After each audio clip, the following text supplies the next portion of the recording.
Nima Khalilian, what's happening, brother? Welcome to Hangry and Horny. Thanks, brother. How you doing? It's good, man. It's been a awesome journey with you. Absolutely. What has it been? A few weeks now. We came out to Europe from California. Yeah, man. It's been almost a month. We're doing it. Yeah. So how do you feel about being in Europe? We're actually in Ireland right now, in Bangor, Scott Riley's place. Yep. Back here again. Yeah, Feeling yeah. fantastic. A couple of months ago, we were here, Yeah. and we had to come back. Totally, man. Yeah. So what's your thoughts on being in Northern Ireland? Just such friendly people. I haven't met even a mediocre person over here. Everyone's been so kind and caring, and they seem to like you a lot too, which is pretty cool. Oh man, it's a compliment, you know. Yeah. Yeah. I mean, you were saying earlier that you're kind of tripping out because it's almost like too nice. You're not used to it, or I mean, I'm used to it back at my place in Pai, but in Thailand. But yeah, I don't think I've been, I can say for sure, I've never been anywhere in Europe where people have been this kind and just this open as well, just really willing to chat and take the time out of the day to see how somebody's doing. And it's beautiful. I love it. yeah. What do you think that is? Because you're just like me. You're flowmatic. You're nomadic, and you've been all over the world. You're actually born in Italy, Yeah. and moved to Los Angeles at an early age. Mm-hmm. And we'll get into your story, which is really awesome and pretty crazy, Yeah. and the type of comeback that you were able to make. But you're a Persian descent too, so your family background is that they came from Iran. Definitely. So again, like, what do you think it is here that's different? If I had to guess, I feel like the Irish people as a culture they're just hard, they've gone through it and they've persevered and it's beautiful. And Northern Ireland as well, we were chatting about it the other day. They had a lot of conflict between particular groups, and I think they're just happy to be chilling now, they're happy to be able to live their lives, and they definitely express it in a very beautiful way as well. Yeah, it's always so warming, It's interesting because of the weather. It's not like that of what we're used to, especially in Southern California. Yeah, we come here and everybody's so friendly, Yeah. and I feel at home right off the bat. So, yeah, so we are obviously having a great time, and we're just grateful for Scott Riley for his hospitality. And he was actually on an earlier Hangry and Horny episode, maybe a couple back. I'm losing track, but so what's your deal, man? Like, what's going on in your life? You're looking at this philosophy or way of being that you want to share to the world, like with Come Unified. With Come Unify, Yeah. with the art of interpretation, yeah, just finding different means of expression to be able to share the beauty I've found in life and the freedom I've found in my expression, and also creating a platform for others to be able to do the same thing. Wouldn't be where I am if it wasn't for all the amazing people that were around me and the experiences I got to have. And yeah, to an extent, you certainly have to be open to the lessons and take them in.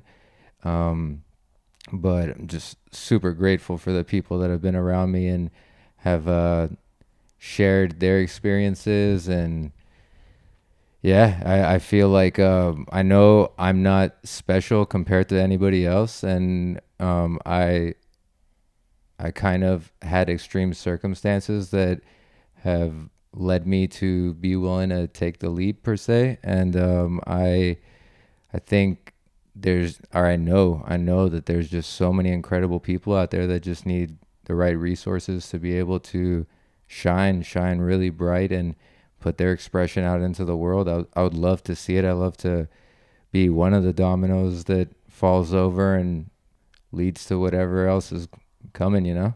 So Come Unified is a platform, a place that people can come to, and then what happens? Yeah, so Come Unify, it's COME space UNIFY.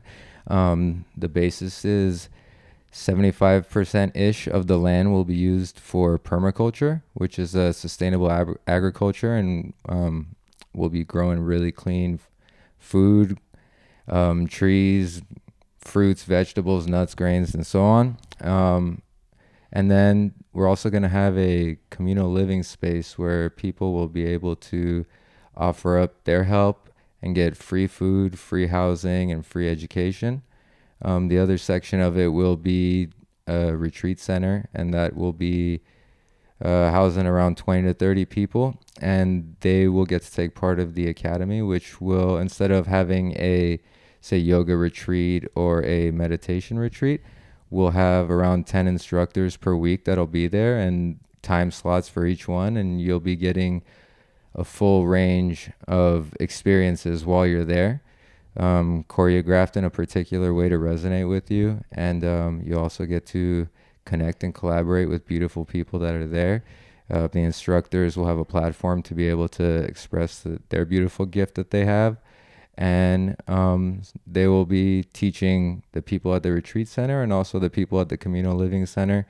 And yeah, that'll be our superhuman center over there where people can come tap into some more things. You know, sometimes we get stuck in the cycle of life, which is beautiful in its own way. And this is a platform, a place you can come, plug in, and get new input coming in. And we're going to have instructors that are going to be coming and going as it goes. So it'll constantly be morphing. And yeah, like I said, I know I'm not anything in particular more than anyone else. So I'd love a place where all these people can share their gift and others can receive it. And if something resonates with them in particular, they can delve deeper into it.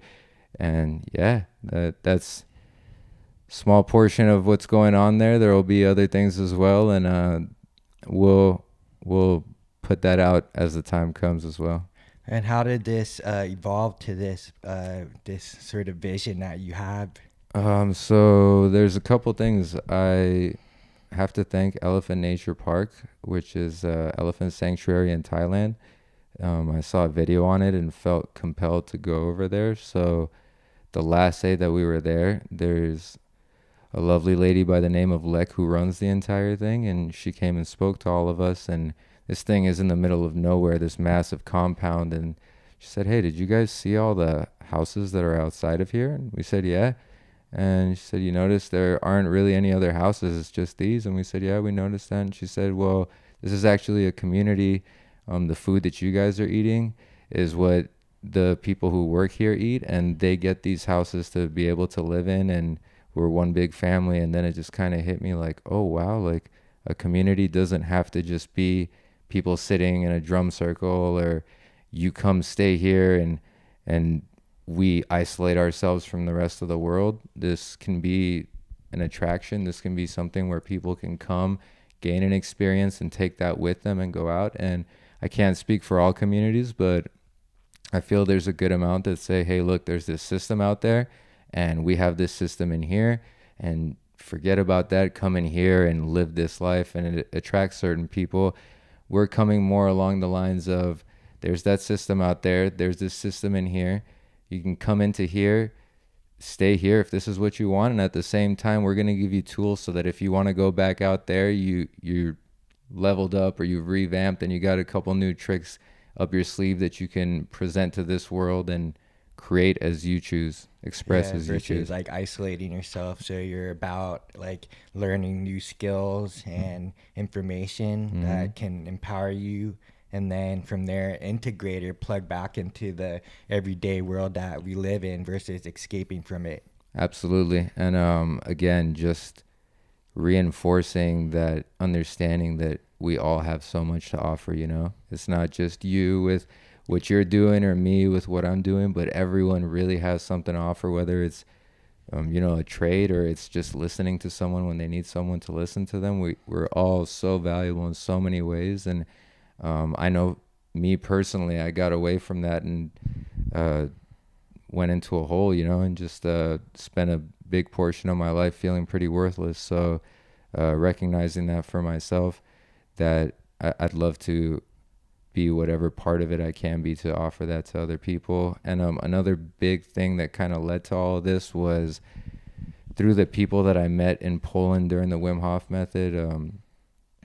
People opened their homes up to me, you know, and I was able to travel the world and go stay with people and feel very at home, and also get an authentic experience in these parts of the world, and not just feel like I'm, you know, going snapping pictures of whatever famous monument they have and Just leaving. being a tourist. Yeah, I was actually going grocery shopping and, you know, walking through the park and seeing what a day-to-day life is like in these particular places. And I said, man, I'm so lucky. I'm so grateful for all this. And how can I create this? So, yeah, the goal is to have an international network of these places. So those who don't have so much money to be able to do something like that can just come and bring themselves, you know, just bring yourself and express yourself and allow yourself to be vulnerable and connect with others, and have this place for yourself to truly see what comes out, and whatever it is, it's beautiful. And one of the big things that we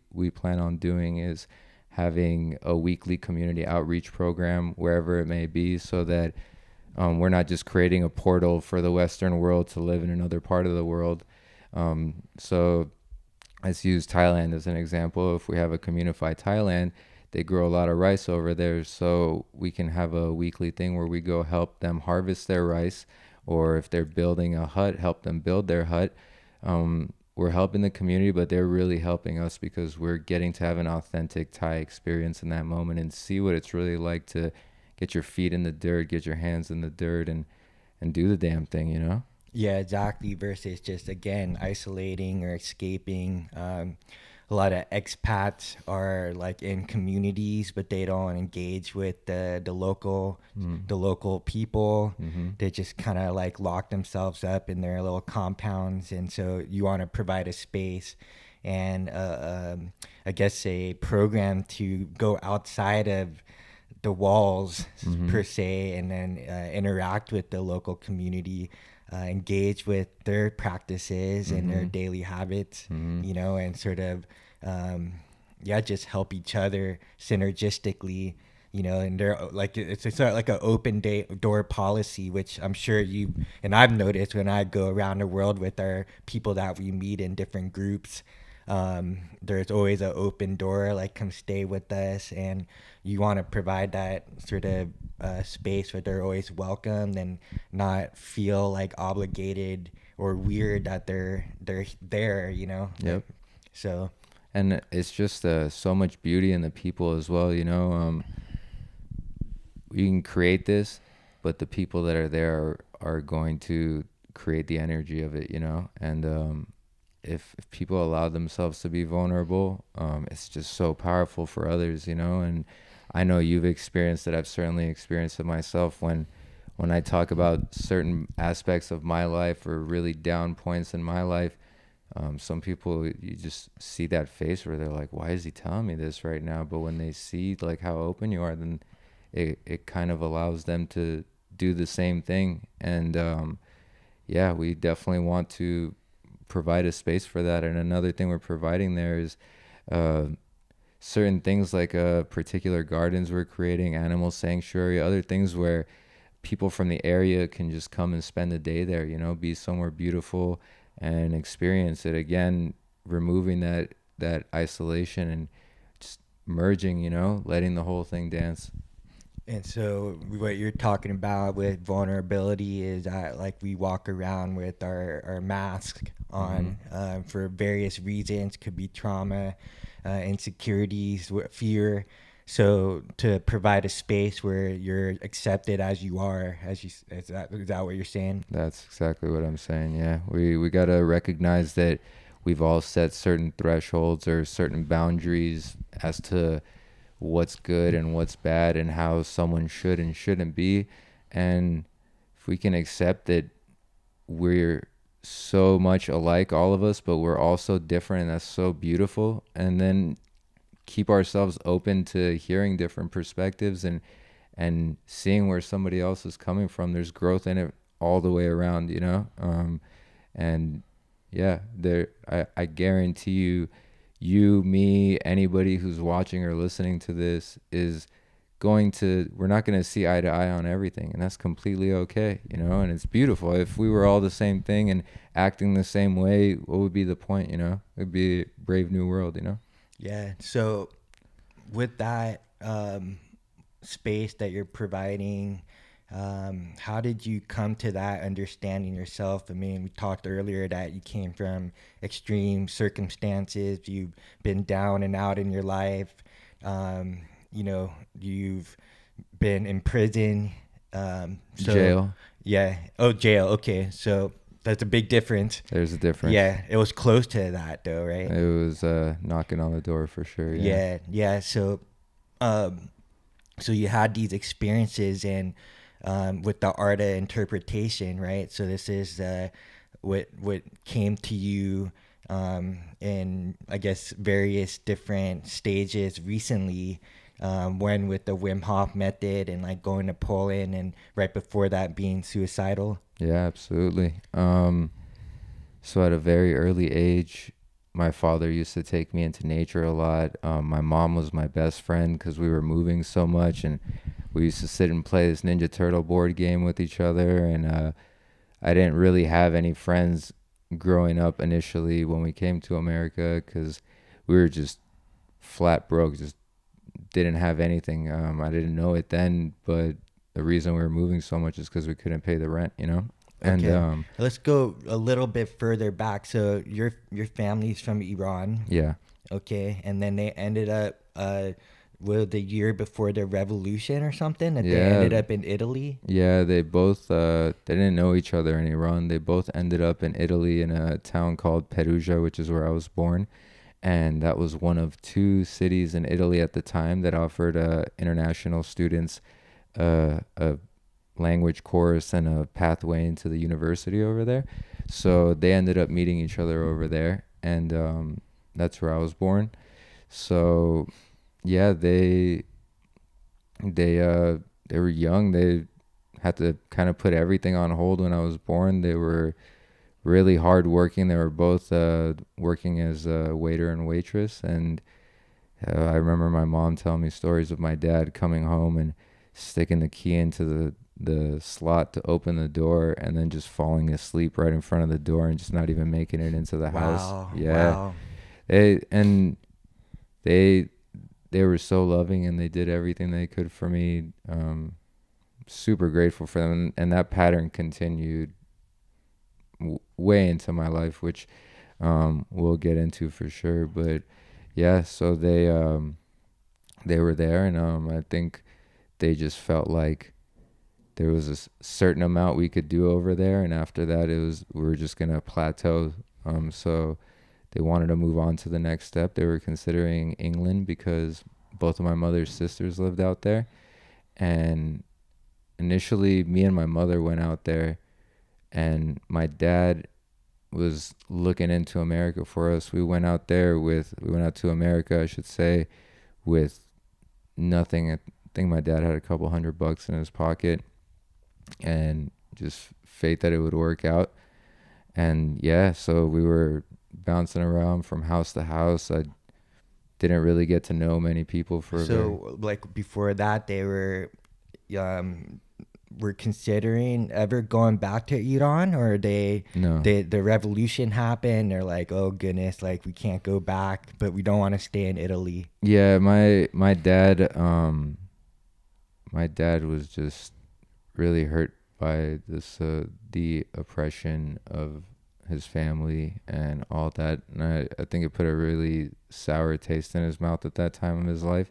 I say that, and at this very moment they're both there right now and spending time with their family, and they were very fortunate because they did leave before the revolution, so the Iranian government didn't look at it and frown upon it like they tried to leave because of the revolution. But there was just a lot of change, and it came very quickly, you know. The Iranian culture was very heavily based on music and poetry and art, and uh, during the Islamic Revolution, a lot of that was just put to rest, basically. Right. You know? So this is like the sort of ancient Persian culture, Hmm. and then it's since been replaced by extremists. in that Um, sense, or to an extent, yeah. To an extent, yeah. Yeah. or at least like the government side of things, like Eh, the people are still trying to keep their sort of sense of their community and their I'm and just a traditions. little weary with the word extremist when it comes to Muslims because I feel like when they say Muslim extremist, they're thinking like someone who's gonna strap a bomb to themselves, and I Iran just that's not what those people do, you know.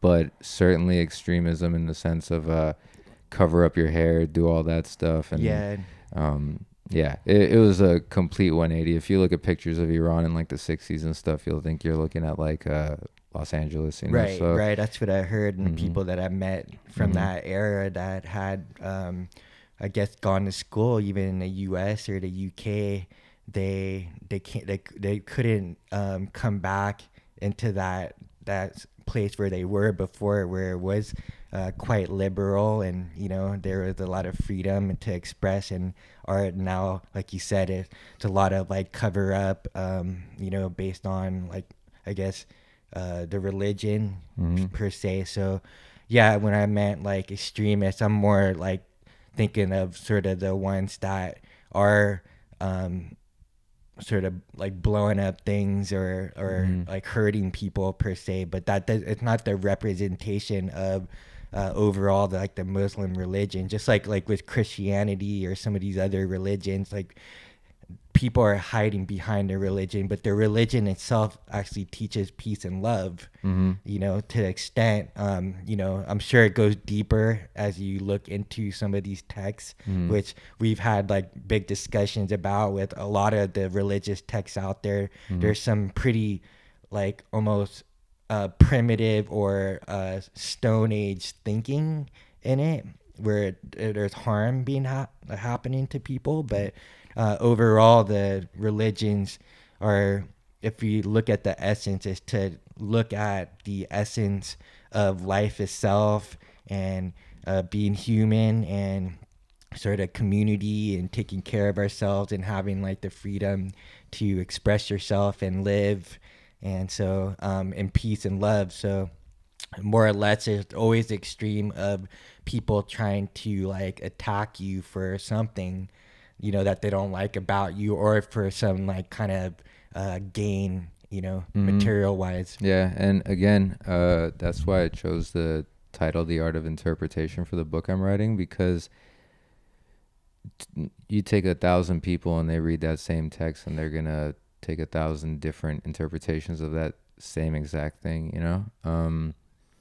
I told you this story. This is fast forwarding a bit, but I actually was reading the Quran when I was in Iran, and we're gonna have to rewind and come back and all that. But just because we're on the topic, and I kind of froze on a particular point of it. I had a really simple question. I can't even remember the question anymore, but yeah, I said, you know what? I'm just gonna wait. I want to figure out the answer to this before I continue.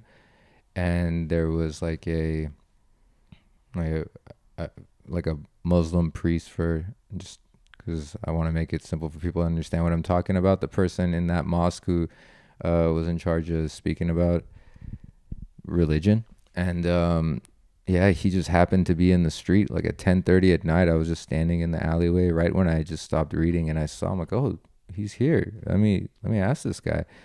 So I asked him the question, which again I can't remember what it was, but it was a very basic question that I'm sure has a basic answer. And he said, "Oh, I'd rather show you than tell you if that's okay with you." And I said, "Yeah, I'd love that, please." So he ends up saying, "Just get in my car," and bear in mind it's 10:30 at night, and we drove to the cemetery, and he took me next to the graves of the people who died in war, and he just started telling me, "You have to be ready to die for your religion. You have to be ready to kill for your religion. You have to put it all on the line for this religion. Are you ready to do that? Are you ready to do these things?" And I'm just standing there and I'm like, is this fucking guy like trying to recruit me into some kind of a terrorist freaking cell or something, you know? And I just remember thinking like, man, I can't wait to get out of here. don't want to be here anymore. And man, it was a blur, but when I got out of there, I just remember thinking like I'm this is my life. This is my interpretation. I'm going to be very, very weary who I ask for any kind of information, whether it be a religious thing or anything. Whether you're asking your parents something, you're asking a teacher something, or anybody that you're asking something, you have to understand that you are now inheriting their interpretation of that information. If you're okay with that, if you trust that person and that's what you want to do, then cool. But you can also go and experience for yourself and take in your own interpretation if you choose to do so, and keep yourself open to various other interpretations in the future, which is more along the lines of what I've chosen to do. Right. So what you're saying is essentially any sort of feedback you receive, which you call, and then we're used to like sort of scientific computer terms, Mm-hmm.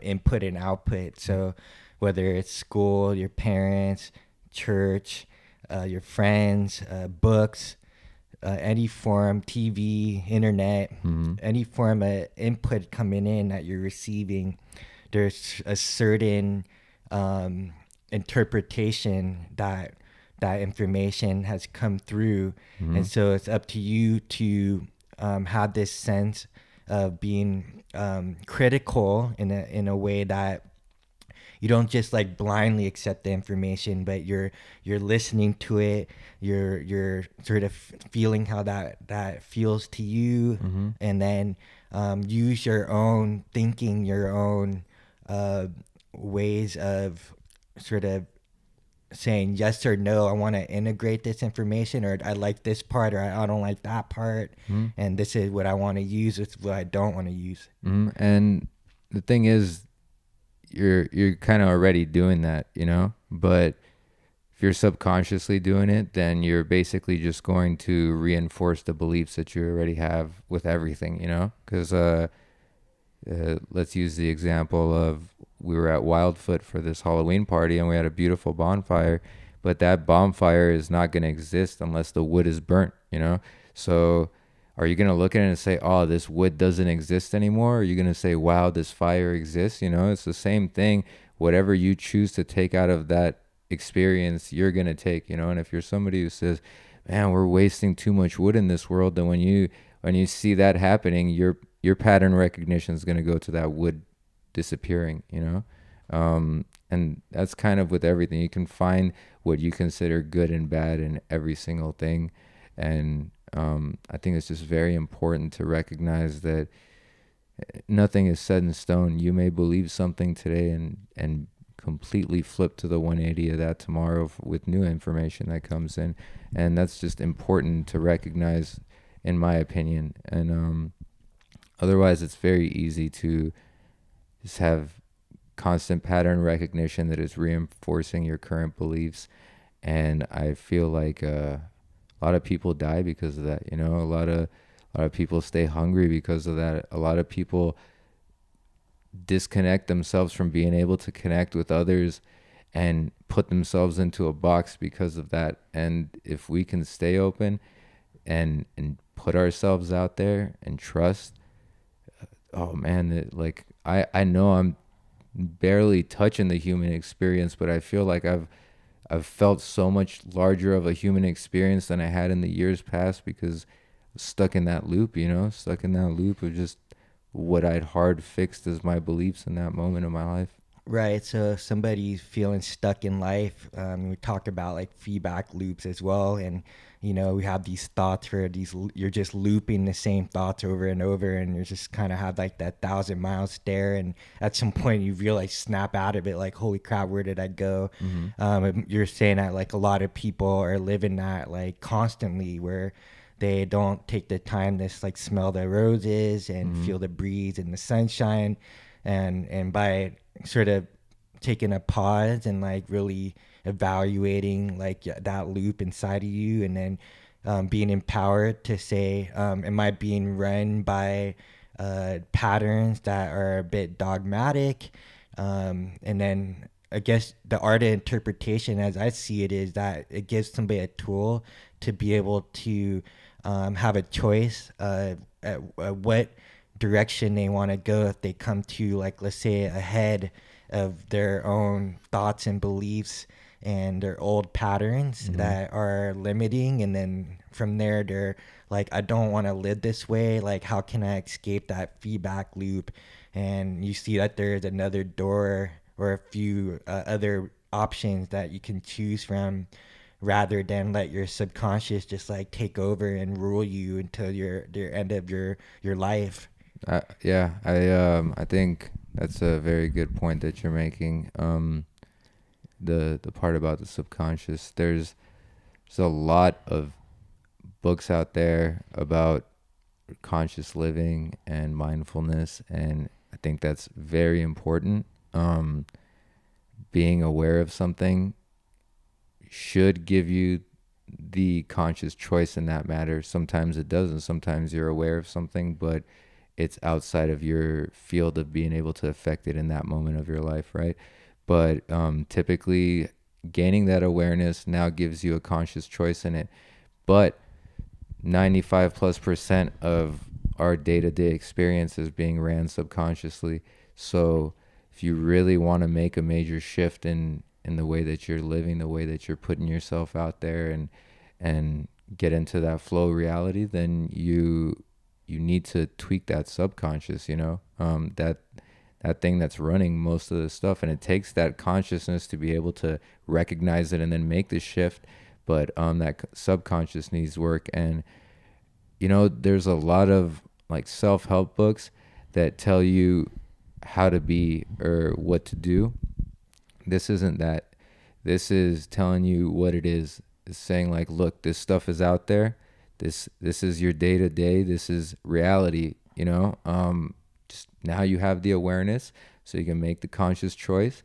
And if you sit there and you read it and you choose to live the same way you've lived your entire life, then cool. That's your experience. But I'm just very curious to see what happens if people have the choice instead of being in that autopilot and not knowing,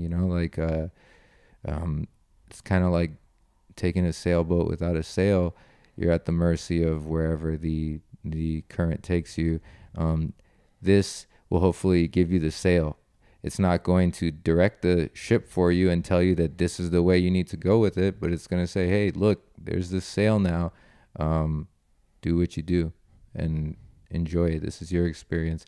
What I think should or shouldn't happen in this world is my individual choice. Yours is the same, and everybody else.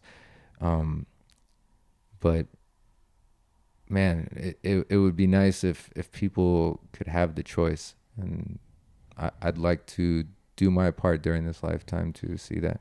Yeah, I mean, with the mindfulness, like things like the present moment, the now, Mm-hmm. even meditation, self help, they all have a wonderful intention of helping people um, sort of snap out of their old patterns, which they don't want to live that way anymore. Mm-hmm. Yet the habits are so ingrained that it's so uncomfortable to not continue to do what you always been doing, and in some extreme cases, like continue to be abused by a partner, or continue to have addictions to alcohol, drugs, or even something as benign, seemingly benign, as like social media and surfing the net and binge watching Netflix per se.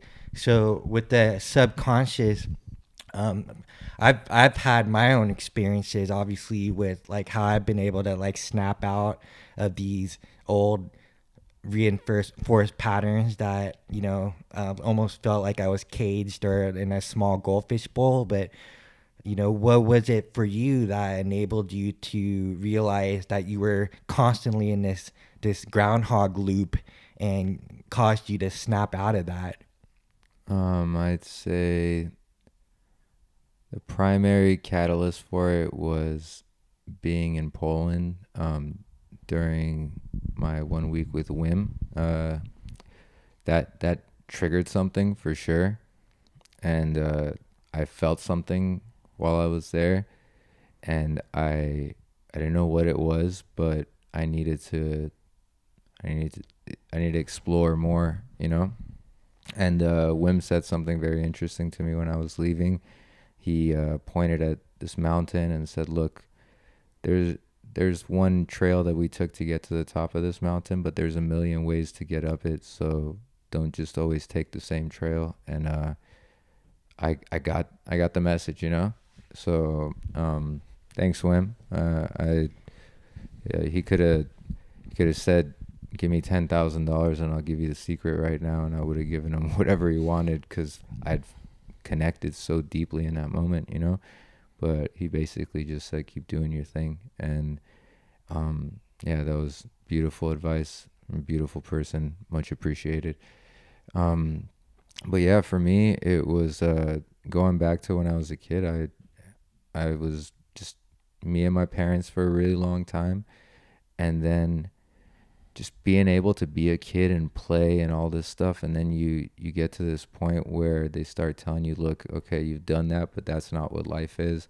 um, Life is hard, and life is you doing this, and we're gonna teach you to memorize this stuff, and I want you to regurgitate it back out to me and all this stuff. And just didn't resonate very well with me, you know. I was I wouldn't say diagnosed. They gave me a test, and I was gifted in science and mathematics. And I used to have this program. These people would come to our school once a month and take us away from the rest of the class and get to like dissect a shark or create like circuits, and so much fun. And I was just so into it and really into mathematics. And I just remember in seventh grade, they put me in pre-algebra, and within like a week, they're like, no, he needs to be in algebra. So they moved me to algebra, and then I passed it. And then we changed schools, and when I went into eighth grade, they said, yeah, we don't accept their algebra. You have to do pre-algebra again. So it basically pushed me back 2 years. And then ninth grade had to do algebra again, which I had done 2 years prior. And I just kind of just didn't care anymore. I was just like, what is this, you know? Yeah, it's broken system. Yeah, totally broken system. And at the same time, like I remember a lot of times my dad would say something about a particular thing, and I'd say I don't care, and he'd be like, you always say you don't care, like you have to care, you have to care. And I just didn't about particular things, you know. Like he'd say, oh, like you can't dress like that, what are people gonna think? And I say, I don't care. And he'd say, you have to care, you know. And that's where he was at, and that's what he was living through, and he was sharing his truth with me. But it was just not working for me, you know. It just wasn't working for me. And I remember a particular thing that just really kind of broke me was when I was 13 and we went to Iran. It was my first time going over there, and I just didn't know, but they planned on having me circumcised over there. And in Italy, during the time I was born, they wouldn't do that stuff. And it was like a fucking scene out of Saw, you know? Yeah, And barbaric. yeah, grabbed my hands and feet, and I'm kicking and screaming and all this stuff. And I just really didn't feel like I could trust anybody after that. Like I felt super alone and super broken at that point. I just gave up. I'm like, all right, I'll do whatever they want at this point. Like, you know? And from there, I kind of just breezed through life, started smoking a lot of weed, felt really disconnected from everybody, listened to the Slim Shady LP, and I'm like, yeah, man, this guy gets me, you know? Right. Fuck everybody. Right. Yeah. And so I just kind of like lived in this like a autopilot zombie state. And then I met my first girlfriend, and felt like, oh yeah, you know, somebody cares about me. And at that point in my life, I didn't really care about myself. My confidence in myself wasn't very high. All I cared about was basketball, and I used to put everything, my expression was put out on the court. And people who knew me at that time would see it. Like I wasn't the biggest guy, but um, out of 12 seasons that I played, we won the championship 9 times, and 7 or 8 of those seasons I was the best player on the team, and I went hard every single time I was on that floor. I went as hard as I could, and as soon as the game was over, I went and played some more, and that's all I wanted to do, and that's where I found my peace and my expression, you know, and I loved it.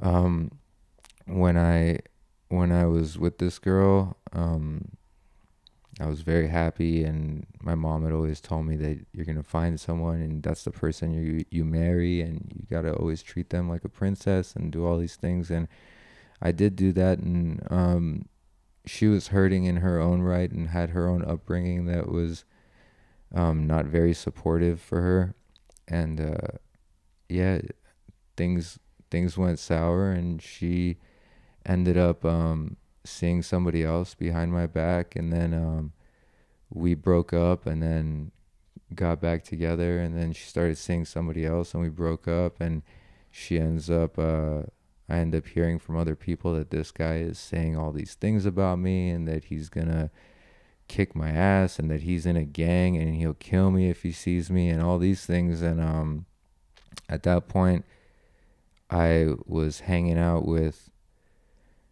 people that were in a dark place themselves, you know, and so ended up approaching this guy, and getting into it with him. He got into a car, and I got into the car, and yeah, it ended up becoming a situation where he was very afraid, and we drove around in a parking lot, and they considered that kidnapping because we moved him more than 15 feet without his acknowledgement of it, you know. Right. So you say we, so it wasn't just you. It was someone who was driving, and so actually he had paid this guy to kill me and didn't know that he was one of my good friends. Just knew that this guy was about it, you know. And that guy came and told me, he said, look, this is what's going on and all this stuff, and obviously I'm not going to do that, you know, so what do you want to do? And yeah, he got in the car. They were meeting for him to give him like his second installment of the money to kill me with. And the guy pulled up, and I got in the back seat, and I put a knife to his throat from behind the seat, and I said, okay, I'm here now, what's up, you know? And yeah, so we're riding around in that shopping center, said what I had to say, and let him out, and he left. And in my mind, I'm thinking, okay, this guy's in a gang, and this guy's this, and this guy's that. It's gonna go down now.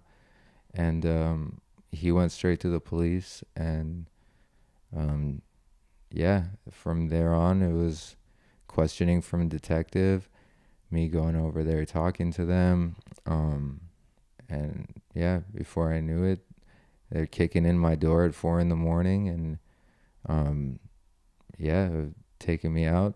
Went to jail, spent a little over a month in there. My bail initially was over $1 million, so there was just no way to be able to get out. So you're over 18 at this point? I was 18, yeah. Like I had just turned 18, and this is like the beginning of what we consider our adult life, or in the Legally, US at right? least, legally.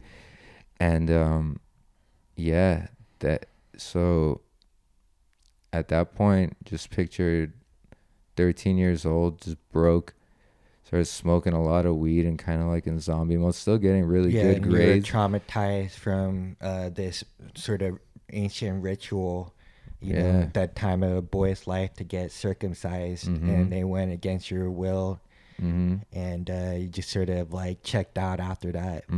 And yeah, so a lot of years of just the only expression I had was through basketball, and then found the girl that I thought, we have to get married because this is how it works, and that's what it is in the fairy tales and all that stuff. And you know, one of the things that I would notice too is, you know, like you watch a movie like let's say Cinderella or something like that, or you know, like Hunchback of Notre Dame, watch any of these Disney movies we watch as a kid, um, I would see how the prince would be treated. You know what I mean? And I wasn't getting treated like that. And it starts to make you ask, like, am I the hunchback? Am I the frog?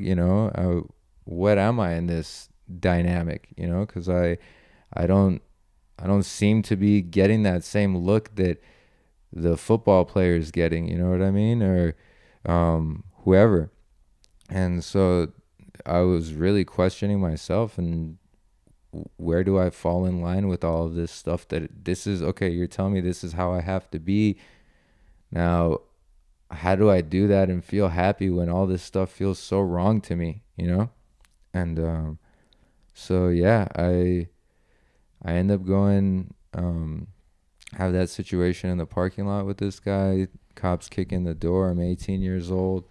Go to jail. Took about a little over a month before the bail was lowered enough to be able to be bailed out of there. And yeah, I was on a new level of depression at that point. Iranian culture, they're telling you like be a doctor or a lawyer. That's what you need to do. And definitely not, don't go to jail. You know what I mean? Don't do that. Yeah.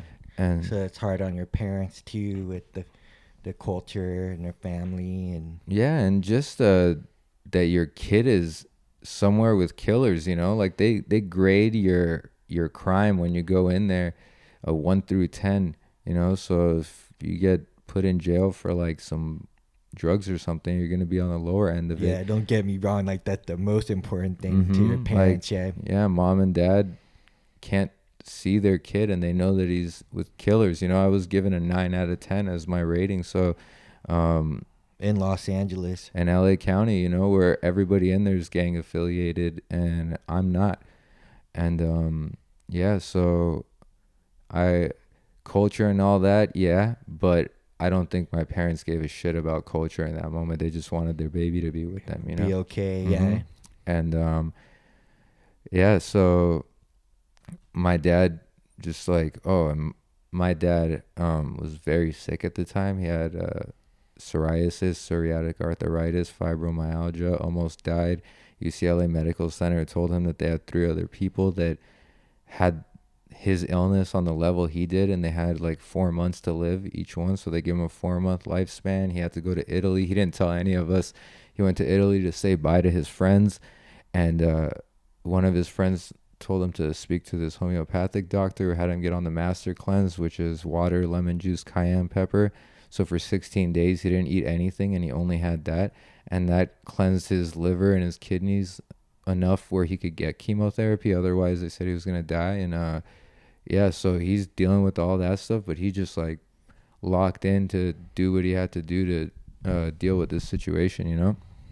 So yeah, I get out of there and then I'm just feeling sorry for myself, super depressed, right back to smoking weed, and I'm out on bail at this point. And this is something that's got to be dealt with. The other guy who was involved with the case, I got to find a way to speed this up because this itself could go for 10 hours. But, right. Yeah. There might be a part 2. Yeah, maybe. Coming or soon. Or part 3, yeah. Yeah, where we at we're right good. We're, we got another 45 minutes, so we've got plenty of time. Cool. Yeah, so, yeah, the other guy involved, they give you the one phone call when you get in there. I called him and I said, hey, man, I just want to let you know I'm in jail right now. I just thought I'd give you a heads up because they kicked in my door and like my parents know I'm here. I have no one else to call. I'm just letting you know this is what it is. And he left. He left the house that he was in. And from what he told me, he said he was going to go out the front door and he heard a knock and he looked out of the window and saw the police there. So he ended up hopping over the fence and leaving from the neighbor's backyard and just getting out of there.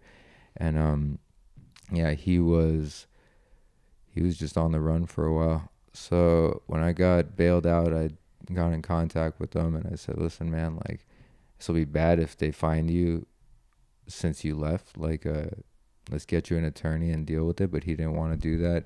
And eventually he ended up getting caught. He was with one of his friends and his friend got pulled over, and then they checked his ID, arrested him there, and then they put a no bail hold on him where he wasn't.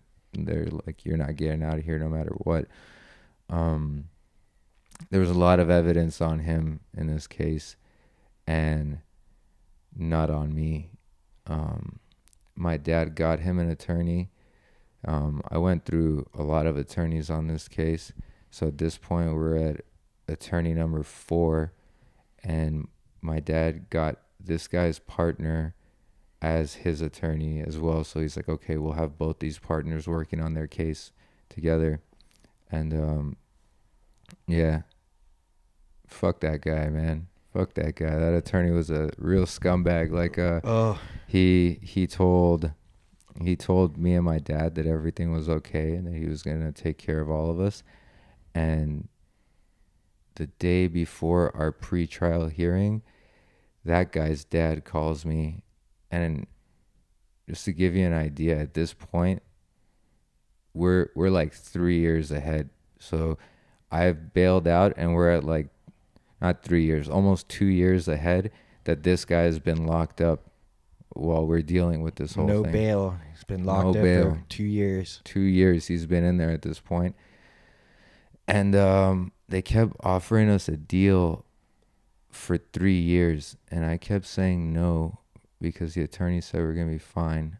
And he was initially saying no, but after he'd been in there for a certain amount of time, he started saying yes because he's like, okay. And for every day that you spend in jail, that counts as a day and a half of prison time. So if you're in jail for 2 years and then they give you 3 years, you've already served your time because they're giving you a day and a half for each day. You get what I'm saying? So yeah, he started saying yeah. And the district attorney had told us the whole time, either you're both taking the deal or neither one of you are taking the deal. Your cases are conjoined. Whatever he does, you have to do. You're both getting the same deal. You're both getting nothing, and that's what it is. So the day before our pretrial hearing, the other guy's dad calls me and says, hey, can you meet up with me? I said, yeah, sure. So I go meet up with him, and he plays a voicemail for me, and it's from his attorney, who's partners of my attorney, who my dad's paying for both of these attorneys. And he said, hey, I just want to let you know your son's going to get life. I already told Nima and his dad, and they don't care about what happens to him. All they care about is that Nima's okay. So, yeah, your son's getting life by. And that's how it sounded. Like, that was it, and he just hung up. And I just heard that, and, like, it was one of those moments where you, like, everything's like, you know, and I'm just like, what the fuck?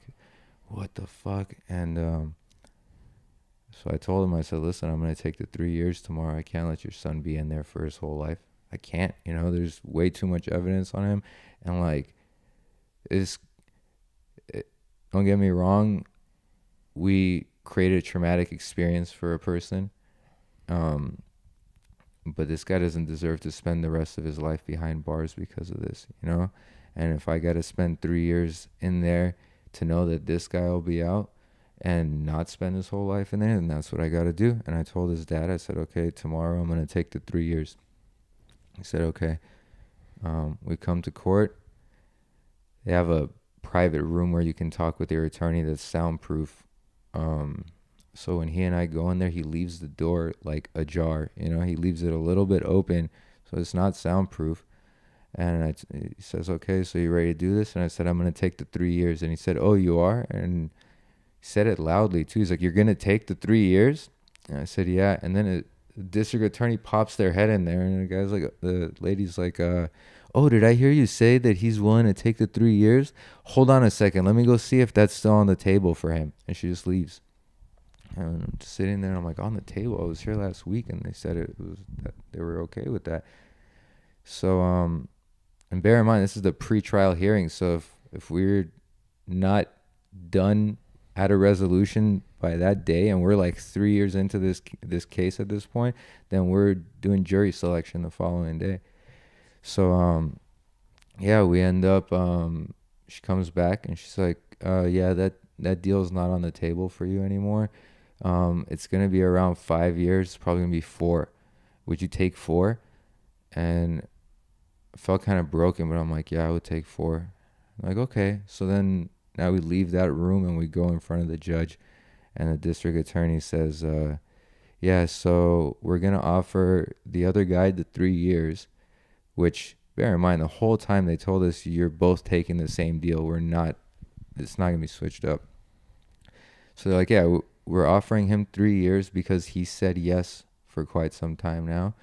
And we're offering Nima 6 years.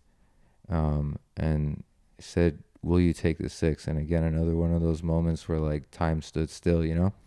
And I just heard my dad's voice, literally. He was sitting in the back, and I just heard him say no. And it just like, it was like an echo, you know, boom, and then boom out of my mouth. I said no. And the judge said, okay, very well. We'll be back tomorrow, jury selection, this and that.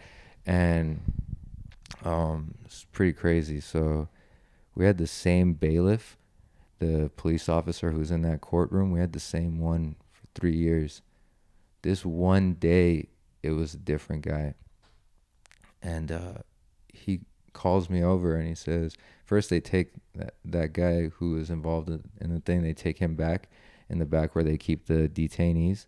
And then he comes to me and he's like, yeah, come in here. And I'm thinking, oh shit. So like, I'm going to be arrested and detained until this process is over. And I go back there, and then he says, go talk to your client. And I'm like, does he think I'm his attorney? Like, I was wearing a suit and everything. And I go sit there, and I'm like, and he's just like, what the fuck are you doing here? I asked for my attorney. And I was like, dude, I think he thinks I'm your attorney. And he and I haven't had a chance to talk about anything, because when we talk on the phone, it's all recorded, you know? And we finally get a chance to talk, and You and your buddy. yeah, this is the first time in 3 years that, or I guess 2.5, because we got to talk when I bailed out. But since he got locked up, we hadn't had a chance to talk when it wasn't recorded, you know? And he said, dude, I'm fucked. What are we going to do? And I just talked to him. I'm like, look, they told me 3, and then they said 4, and then they said 6. And I don't know, man. What do you want to do? And he said, would you consider disappearing so I could take my 3 years? And I said, yeah, I would. I'm not going to let you get life, man. I won't let it happen. So, yeah, we told each other we love each other. We're going to get through this. Gave a little glass fist bump and left there. Went straight home.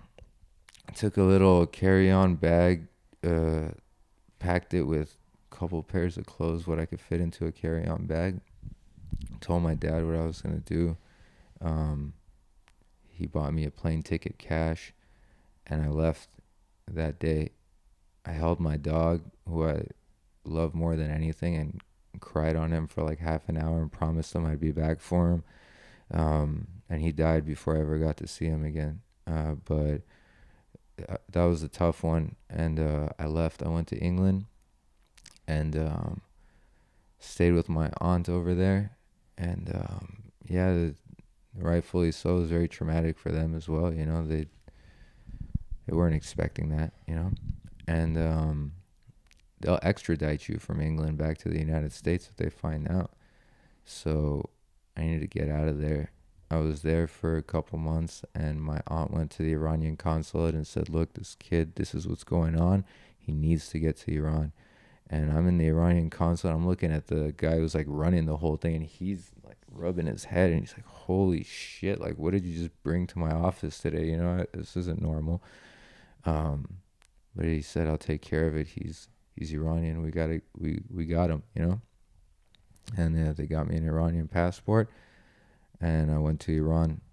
And that's actually where the whole thing happened with that Muslim priest, we call it. I was gonna ask you, at what point in your life did that happen? That's when that happened. So you're about, what, 20 now? I'm 20. Had my 21st birthday in Iran while I'm a fugitive of the United States. Had crazy stories over there too.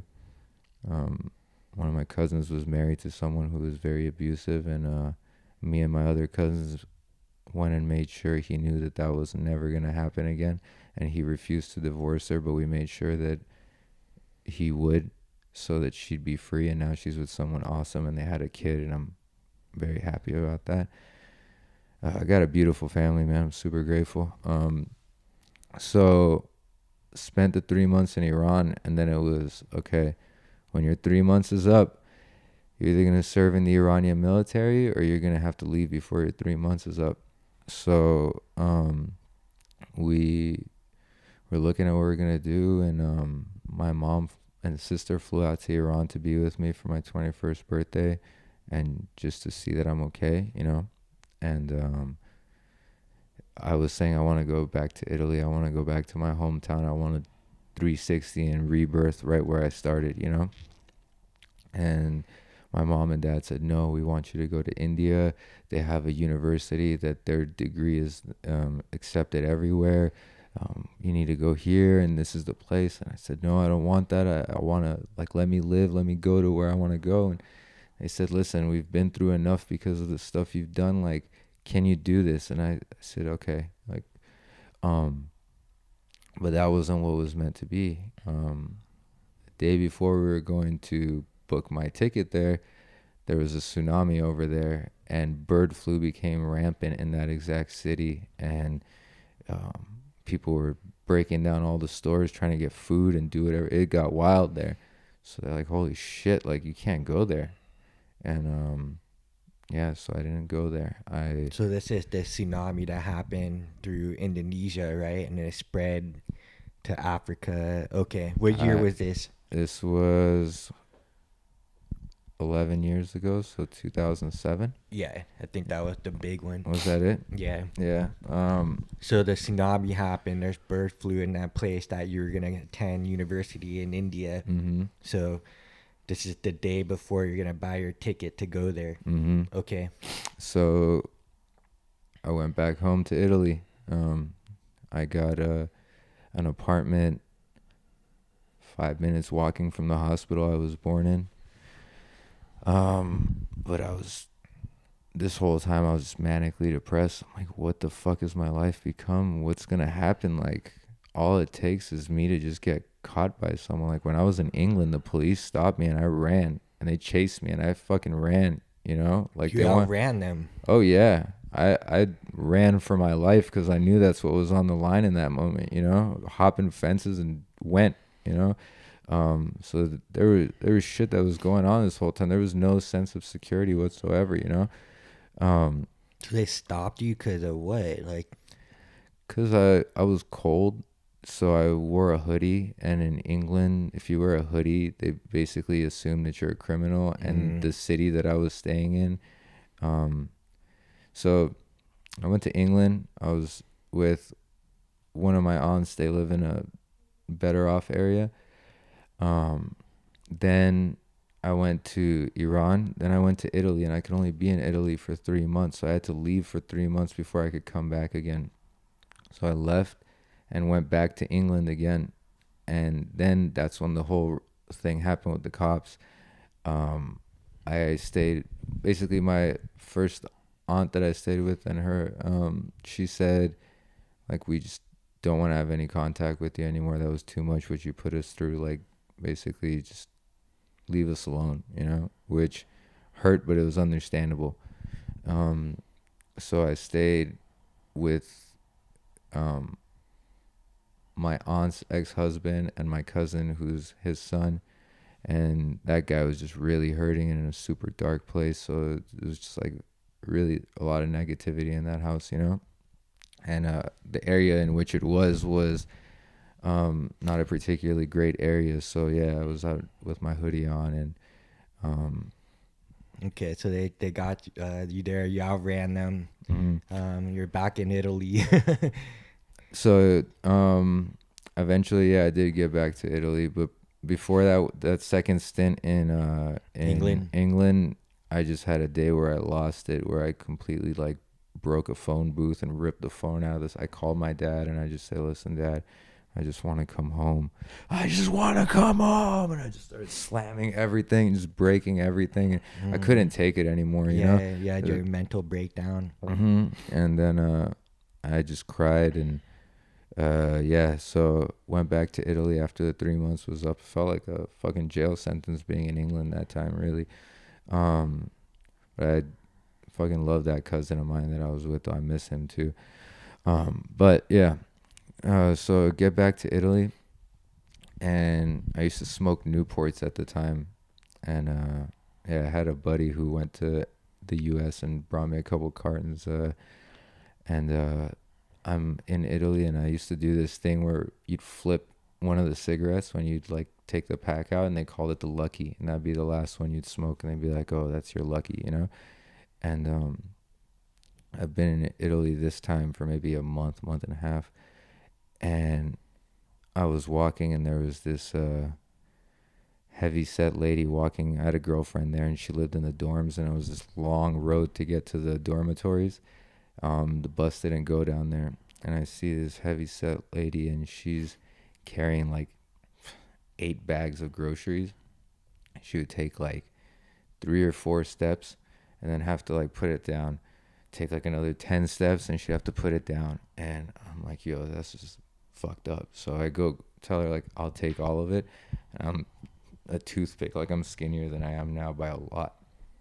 And I took her stuff there, put it down for her, and then smoked my lucky. And then I remember looking at my girlfriend, and I said, hey, you think like this good deed and then me smoking this lucky is gonna do anything for me, like as a joke, right? And then I get a call from my dad, and he says, you need to get to Rome right now. You have a flight in like 8 hours back to LA. You need to get back right now. I'm just like, what the fuck, you know? So yeah, I had my oldest friend that I have pictures of by my hospital bed when I was born. He was kind enough to drive me on very short notice all the way back to Rome.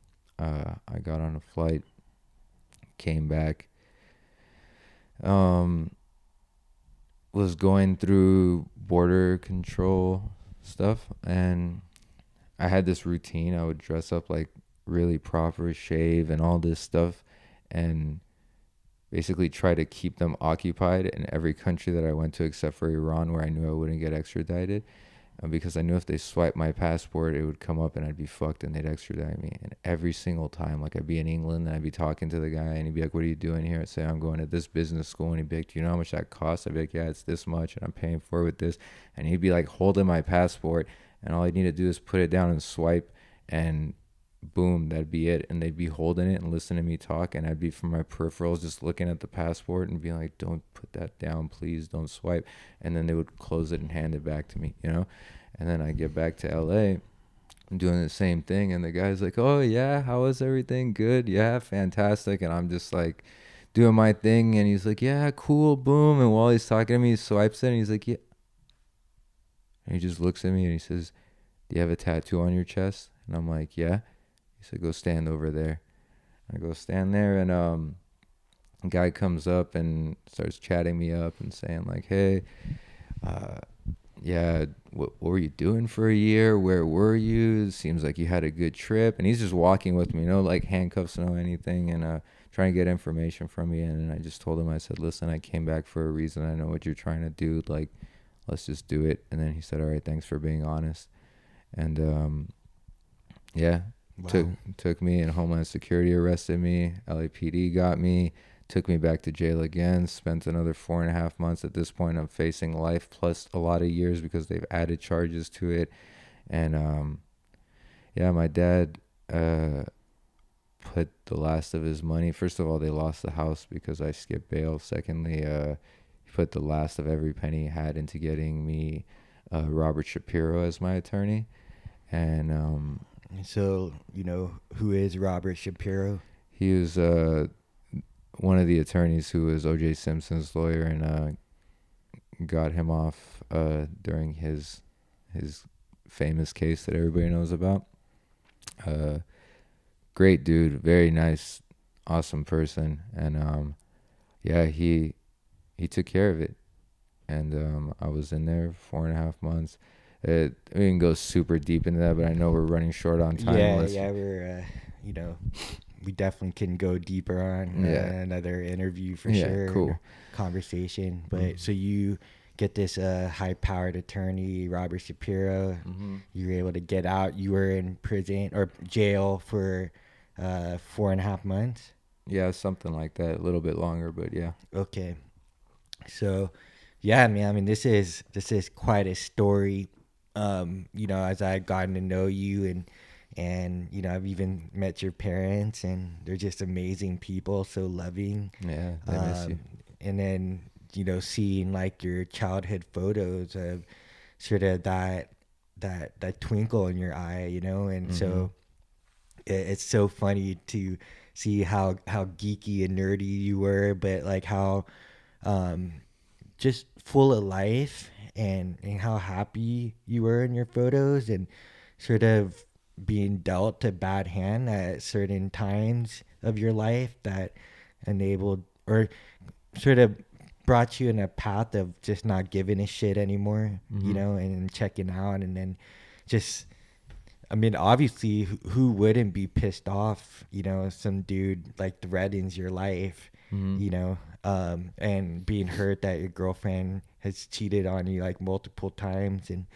so, as you said, it doesn't mean that, that person deserves to be threatened with their life the way that you guys did. And so it's just this sort of downward spiral that happened, Yeah. and, what I've seen in this story too is just this sort of, as many of the other stories that you hear of people that have gone through shit, and trials and tribulations, and just where they were at in their lives. There's some weird synchronicities that are going on, timings, and with for example, the border people not checking your passport, you're just going through all these like little hoops, and being able to help an old lady carry groceries in Italy, and you talk to your girlfriend, and you're like all this good deeds with smoking your lucky cigarette and helping this lady. Was there anything else with that, or in terms of you're like, oh, it's just more helping this lady and then smoking your lucky cigarette? Yeah, I mean that, and I know we don't have the time, so I didn't go into detail about the stuff that happened when I was in jail, like there were times where I was like, holy fuck, there is some force that's just protecting me right now, you know? I'm in gangbang central USA. I was put into Supermax, which is the highest security jail in the Pitches Detention Center. My bunkmate was in there for attempted murder. The dude right next to me was in there for attempted murder. People in there on murder charges, and there was a force guiding me through that stuff. Which there's so many stories of that, which we just don't have time for, But yeah, there was totally like, is this a fucking movie? Is this all a fucking game? Is there someone with a joystick somewhere just playing me right now? Is that what's happening? Because how the fuck does all this happen? Yeah, and so that's where we had this sort of deep conversations, or how are these events unfolding, and like, is there some sort of volition, or the destiny? Is it a combination of the two? We like to use, I guess, analogies and metaphors because we don't really know for sure.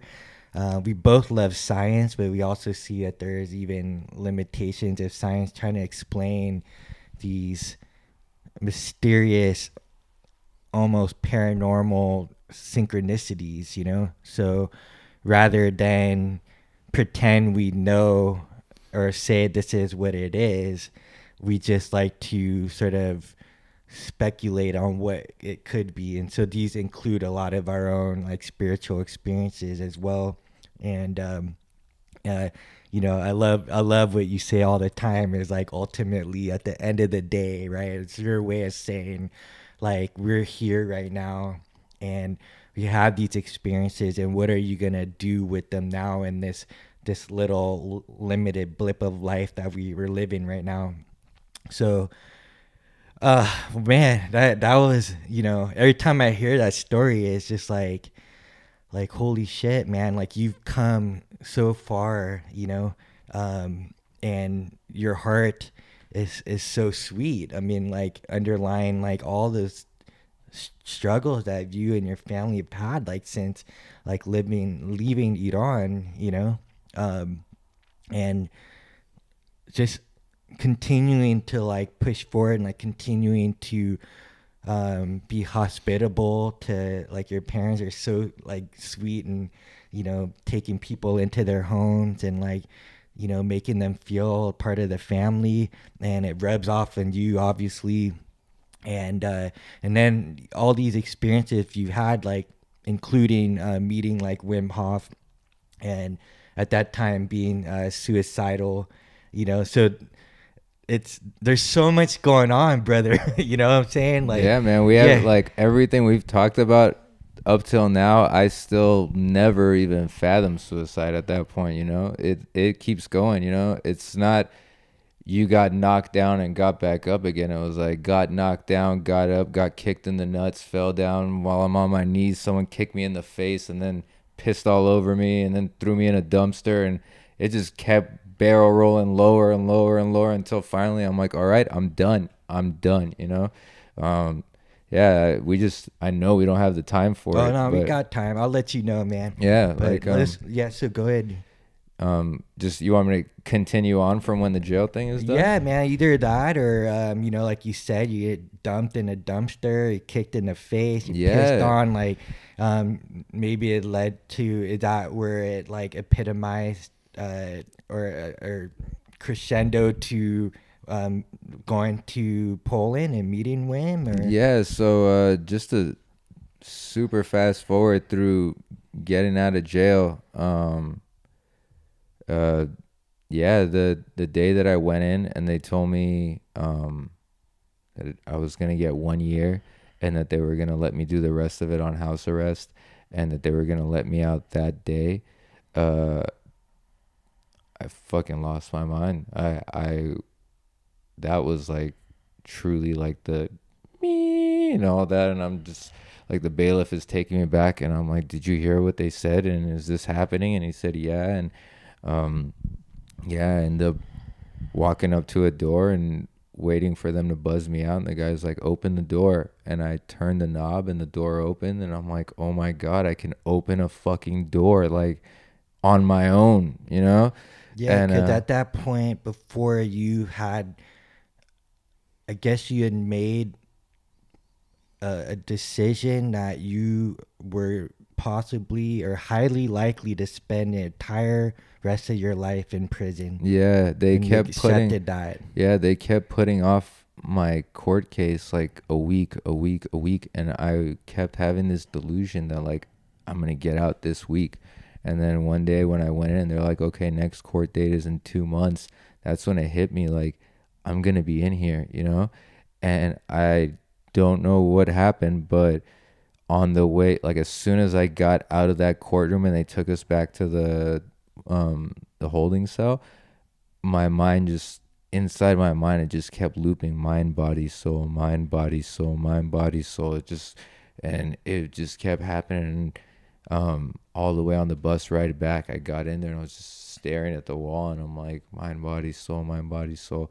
Supermax, they'd wake you up for count, which is where they check your wristband and make sure nobody escaped. They wake you up at 5:30, whereas in the other place they woke you up at 10 so you could actually sleep. Everybody would wake up at 5:30 and do the count, then go back to sleep. Uh, Not me, not after that day. Me and one of my friends in there, Scooby, and another gentleman that unfortunately I don't remember the name of, but I remember his face very well. Uh, we stayed up while everyone was asleep and we worked out. We did over 1,000 push-ups. I do 20, he'd do 20, he'd do 20, I do 25, 25, 25 until we get over 1,000 each day. Then we grab the newspaper that they brought in for the whole dorm. Everybody's still sleeping, so we don't have to fight over it. I read it from front to back. Any books that were left in there, I read all of them that were in our dorm. And that was it. I'm like, I'm gonna lose my fucking mind if I don't do something in here. I had no muscle definition. I was a stick. I had no chest, nothing. But you do over 1,000 push-ups a day, and you'll see some changes. I just went hard after that, and I accepted that this may be my life for the rest of my life. And if this is what it's gonna be, then I'm gonna be a fucking beast at this. Like that's how I'm gonna live. So that's what I did. And when I got out, I was just I felt like I was gonna come out with this tenacity and just kill it, but I didn't. I came out and it was still like back to where everyone is just hurting and like what just happened and everyone's shell shocked. And when I saw my mom, my dad didn't tell her I got out, and when I walked into the house, she was crying and laughing. Like it chokes me up still when I think about it. Like she was seriously like she was. I'd never seen emotion like that out of a person, you know. And she's so happy. And yeah, I had to report to get that ankle bracelet put on. I started school immediately. I was on probation until I was 25. My probation officer wouldn't even shake my hand, talk to me like I was a dog. You were treated that way the entire time. Yeah, it through was the like whole a system. minion dog gimp or something, you know? Yeah, that's our inside joke. Yeah, Everybody. that's you and me right there. Yeah. So I end up yeah, from 18 to 25, I was in that system. I'm 32 now, and I was telling someone the other night, next when I turn 33, it'll finally teeter over where for my legal adult life, I would have not been in that system for longer than I have been in that system. You know what I mean? So we're getting there. Yeah, so fast forward, time goes by. My dad is working on some stuff that isn't paying off for him, and he's like 6 years into something that hasn't given him a dollar. We're struggling really hard. My dad came to me and said, look, we need something. I need you to do something, and I'm sorry to tell you this, son, but I need you to get out of school. And I was like, fuck yeah, fuck school. I've been waiting for this day. I fucking hate school, man. Like, Right. if I want to learn something, I'm going to learn it on my own. I'm not going to have them fucking sit there and judge me on what I can memorize that they're telling me to memorize. Like, thank you. I've been waiting for this day, you know? So, yeah, I end up starting a business. And from there, it was, my dad ended up in the hospital, almost died. My sister found him unresponsive in his room, and got an ambulance out there, and they barely saved him.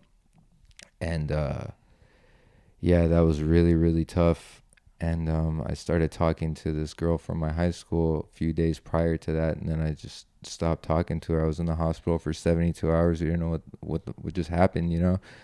And then she got in touch with me like, what happened to you? And I said, yeah, I'm sorry, my dad's in the hospital. She said, which one? I said, this one. I walk out.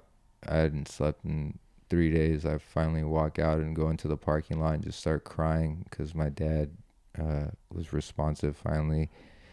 And just let that energy out, you know, released it. And then she messages me and says, hey, come to the lobby. And I told her, listen, like, I can't see you right now. I look like fucking shit, you know, like my eyes are just like, I just let out all this in the last 10 minutes, bawling like a child, you know. And she's like, okay, I'm leaving something for you at the reception, just come. So I come, and I just felt her energy in the room over, like, to the left of me. And I just, like, walk right into that room, and she's standing there dressed in all white, looking like an angel, really. And I said, like, you deserve for me to at least show my face, like, I'm sorry I look like this. And she was like, no, you look great. We talked a little bit. I had the guy who was involved in that case with me as well, and I introduced them, and He finally got out to you. he got out too. So that's a whole other thing. I had to come back because he was an American citizen, so they'd moved him over to the jail in Arizona, which is for immigration jail, and they said we can hold this guy up to 15 years. Doesn't matter that we give him a 3-year deal. We can hold him up to 15 years. So unless Nima comes back, we're keeping him 15 years. So I had to come back. Anyhow, so You're with your girlfriend. I know she wasn't my girlfriend at the time. Okay. I was just talking to her, and she brought flowers. I grabbed the flowers. I get into the elevator, and I see my buddy is just staring out like, like out into the elevator, and I'm just like zoned out. I close it and I call his name, and he finally snaps out of it. I'm like, "You good?" He said, "Yeah, I'm good." I take the flowers to my dad, and my mom says, "Look, you haven't slept in 3 days. Why don't you go home, take a shower, get some sleep, and then you can come back." So I go home, and I go to smoke a cigarette before I take a shower, and I just get hit with like a lightning bolt of energy, and I just drop to my knees and just start. I see this girl and me together. I see this girl and me, and I know that we're married in that moment. And I see, like, I just keep getting these flashes of all this different stuff, and I'm just shaking. My hands are on the ground like a gorilla, and I'm just shaking, and I'm crying, and I'm like, "What the fuck?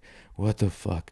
What the fuck?" I just keep repeating it, and I don't know what to do, so I called my buddy. First, I shower and all this stuff, and I'm just like, "What did I just experience? That I've never learned of anything like this, you know."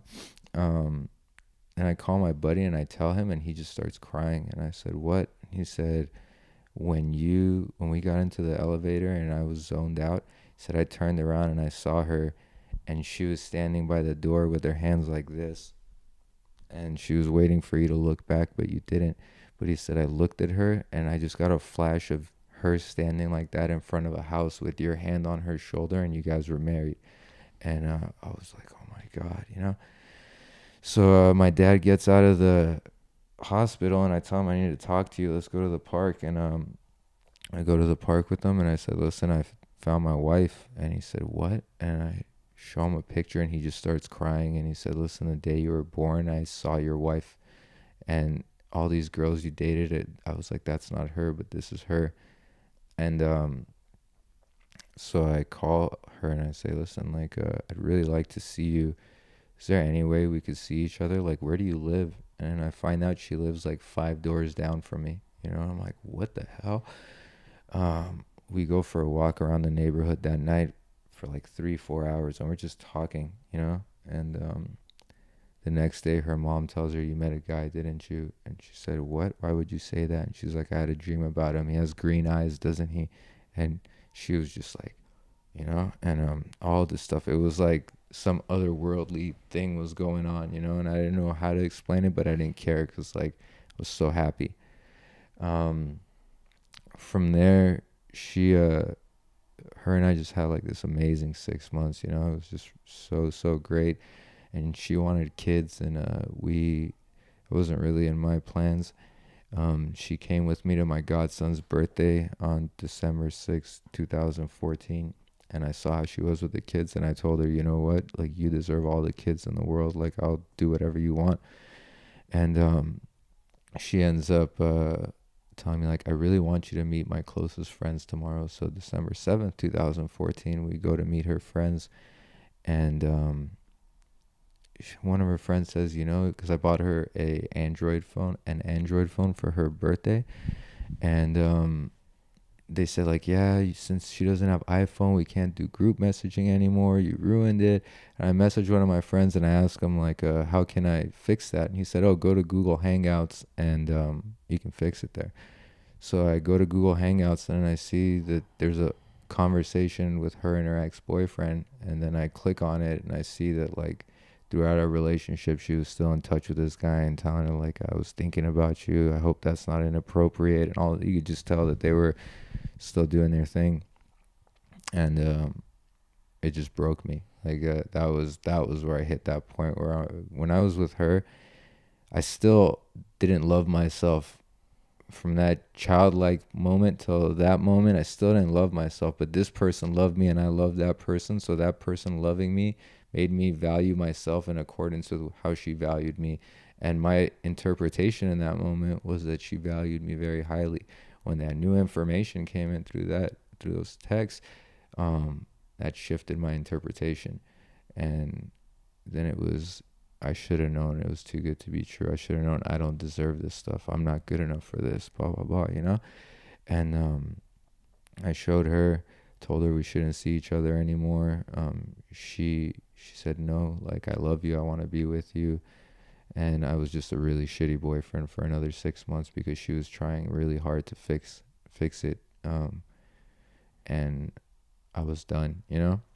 And at that point, she started seeing somebody else and just ghosted me. And I don't blame her at all. I was just a nervous wreck. And that's when my godson's dad, Bobby, he sent me the link to Wim Hof's Vice documentary.